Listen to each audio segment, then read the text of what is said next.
Hello friends, आज 15 तारीख की फर्स्ट शिफ्ट का मैं रिव्यू दे रहा हूँ मैथ्स का। एक्यूरेट रिव्यू है एकदम, इसको देख लेना। इसके बाद मैथ में ये जो आ रहे हैं वही आ रहे हैं, ठीक है। पहले एक एडवांस मैथ से आया था, ऐसे सीरीज वाइज नहीं आए, तुम देख लेना को। तो मैं ऐसे बता रहा हूँ, मेरे को जो याद है ना। देखो, एक ठोस घनाभ की माप 12 सेंटीमीटर, 18 सेंटीमीटर, 24 सेंटीमीटर है। घनाभ की न्यूनतम कितनी संख्याओं की आवश्यकता होगी जिसमें एक पूर्ण घन बन जाए। और एक क्वेश्चन था भाई, 45 मीटर ऊंची इमारत शीर्ष से सड़क पर खड़ी एक साइकिल का अवनमन कोण 30 डिग्री है। इमारत और साइकिल के बीच की 36 दूरी ज्ञात करो। ये हाइट एंड डिस्टेंस का था। टाइम एंड वर्क से आया था। टाइम एंड वर्क से था, ए 12 दिनों में करता है, बी 18 दिनों में, ए प्लस बी मिलके 3 दिनों में करते हैं। तो शेष काम को बी कितने दिनों में करेगा यदि ए काम छोड़ देता है। 3 दिन के बाद ए काम छोड़ देता है। और यह आए थे, दो पूरक कोणों का अनुपात 4:5 है। छोटे कोण की वैल्यू फाइंड करो। छोटे कोण की वैल्यू क्या होगी। और दो संपूरक कोणों का अनुपात 2:3 है, तो बड़े कोण का मान क्या होगा। ऐसे दो सवाल आ रहे थे भाई, ठीक है। और फिर आए, और ये फिर कंपाउंड इंटरेस्ट से आया है। 8,000 रुपये की राशि पर 5% वार्षिक दर से 4 साल में साधारण ब्याज ज्ञात करो। सिंपल आ रहा है भाई, कोई दिक्कत नहीं है, आराम से कर लोगे आप। और एक ये आ रहे हैं, 24,000 रुपये फ़ोन ख़रीदा, फिर उसने पैकेजिंग पर और परिवहन पर 1,200 रुपये खर्च कर दिए। तो कॉस्ट प्राइस पर उसने 20% का प्रॉफिट मिला उसको। उसने तो फ़ोन उसने कितने रुपए में बेचा, ऐसे ऐसे आया है, ठीक है। प्रॉफिट एंड लॉस का, एक वस्तु 8,000 रुपये में खरीदी, 500 मरम्मत कराई और 7,650 में बेच दी, तो हानि परसेंट ज्ञात करो।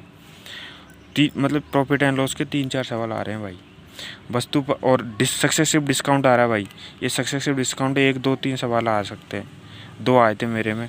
वस्तु पर 20% का डिस्काउंट, फिर 10% का डिस्काउंट, प्रभावी छूट ज्ञात करो। तो प्रभावी छूट इसमें 28% हो जाएगी। और एक आया था भाई, 5,000 रुपये पर अंकित मूल्य पर उस पर क्रमशः 15% और 20% का डिस्काउंट है, तो सेलिंग प्राइस ज्ञात करो। और भाई एक क्वेश्चन था, ABC वो पार्टनरशिप वाला। ABC व्यवसाय में क्रमशः 40,000, 60,000, 80,000 इन्वेस्ट करते हैं। तो ए ने 12 मंथ रखा, बी ने 8 मंथ और सी ने 6 मंथ रखा, निवेश किया। तो कुल लाभ 58,000 रुपये हुआ। तो ए का प्रॉफिट कितना था भाई। ऐसे आता है एक सवाल। और सिंप्लीफिकेशन के बाद भाई काफ़ी टफ सवाल आ रहे हैं सिंप्लीफिकेशन के। ऐसे आ रहे हैं, अंडर रूट में 784, 441 माइनस 169, इनका क्यूब करके ये आप देख लेना। ऐसे काफ़ी अच्छे सवाल आ रहे हैं सिंप्लीफिकेशन के। और सिंप्लीफिकेशन के 3-4 सवाल आ रहे हैं। और एक सवाल ऐसा था, 12.5 गुणा 0.8 गुणा प्लस 7.2 भाग 0.9, ऐसे था भाई एक सवाल, ठीक है। और भाई एक आयत का भी पूछा था। आयत का एक गोला आया था। और वो भी आए थे, वो एक परसेंटेज का था। एक ट्रेन का था, ट्रेन की स्पीड के बारे में पूछी थी। और एक वो था, औसत दूरी ज्ञात करो। एक औसत चाल का और एक औसत दूरी का और आया था, वो टाइम, स्पीड एंड डिस्टेंस में से, ठीक है। और भाई एक सवाल LCM HCF के आ रहे हैं। LCM HCF का ये ज़रूर करके जाना आराम से। यही सेम एक्यूरेट है, मैंने आपको टप तो बता दिया। और बाकी ईजी आ रहे हैं, आप आराम से कर लोगे, ठीक है भाई। थैंक यू, सब्सक्राइब कर देना गाइस।